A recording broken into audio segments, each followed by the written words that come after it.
Сәлем достар, қалдарыңыз қалай? Сіздермен бүгін кез келген табада пісетін құймақ дайындаймыз.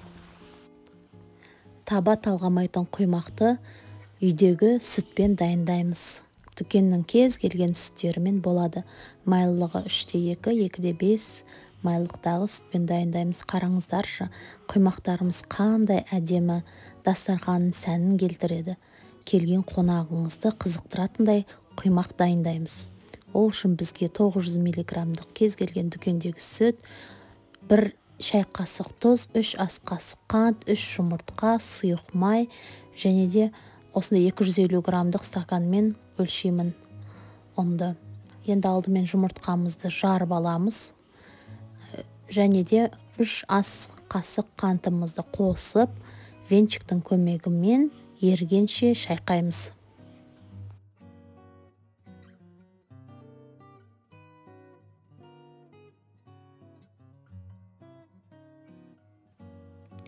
Ендігі кезекте сүтімізді құямыз.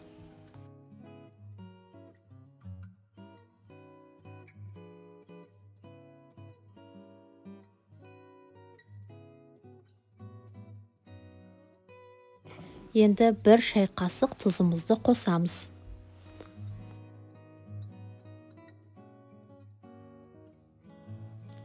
Енді 3 ас қасық сұйық май қосамыз. Үлкен қасықпен мен осылай құйып жібердім, көз мөлшерімен. Енді 250 мг стақанға толтырып ұн қосып жібердім. Ұнды бірден салмаймыз қыздар. Ақырын осылай салып, түйіршіктер қалмай, жақсылап шайқаймыз венчикпен.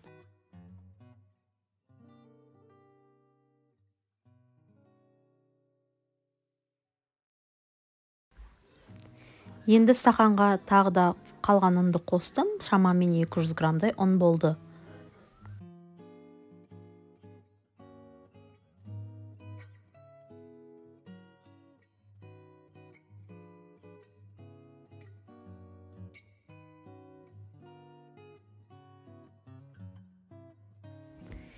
Енді дайын болған құймағымыздың фишкасы, қайнап тұрған су қосамыз. 200 мг суды осылай 3 бөлікке бөліп, тез-тез венчикпен араластырып жібереміз. Сол кезде құймағымыз бір келкі массаға айналады. Мен мұнда тағы да 50 грамм ұн қосып жібердім. Сонда орташа есеппен 500 грамм ұн қосылған.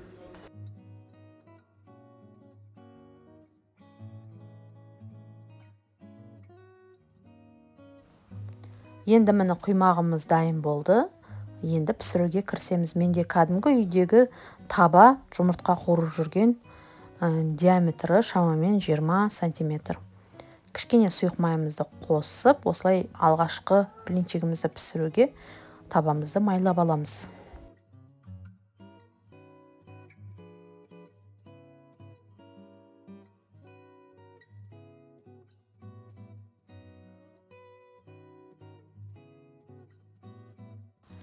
Тура міне видеодағыдай жауық толтырмай құйып, алғашқы құймағымызды пісіреміз.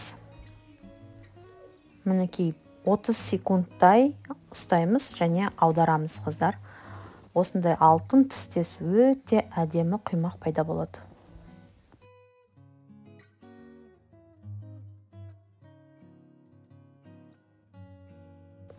Енді келесі құймақтарымызды майламайтын боламыз. Осылай әдемі, теп-тегіс, біркелкі болып піседі.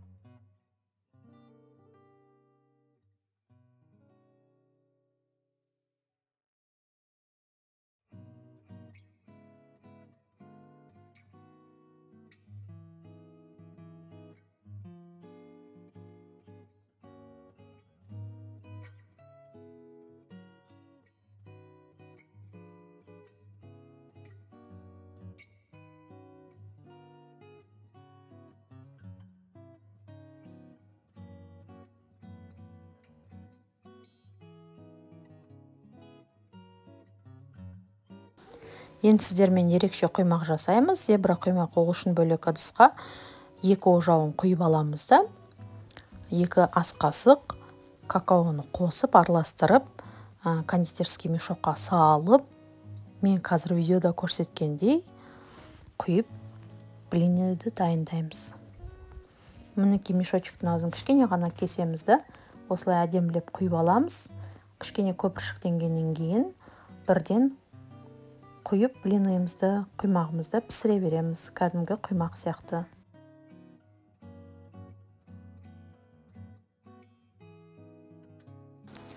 Қараңыздар, қандай керемет құймақ пайда болды. Сіз де менің рецептіме қолданып, жасап көріңіздер.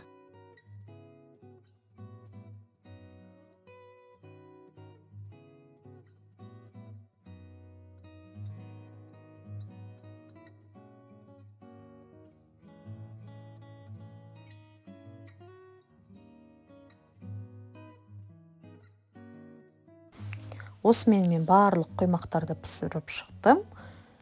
Осындай әдемі жыртылмайтын, дәмі өте ерекше, анаңның қолынан шыққан секілді құймақ дайындаймыз қыздар. Жасалу жолы оңай, жақындарыңызды қуантып, менің рецептіммен жасап көріңіздер. Менің каналыма қолдау білдіріп, каналыма жазылып, қоңыраушаны басып, комментарий жазуды ұмытпаңыздар. Жақындарыңызды қуантыңыздар, үй іштеріңізге осындай дәмі ерекше, түр-түсі ерекше, қарапайым жолмен жасалатын құймақты жасап көріңіздер. Келесі кездескенше сау болыңыздар достар.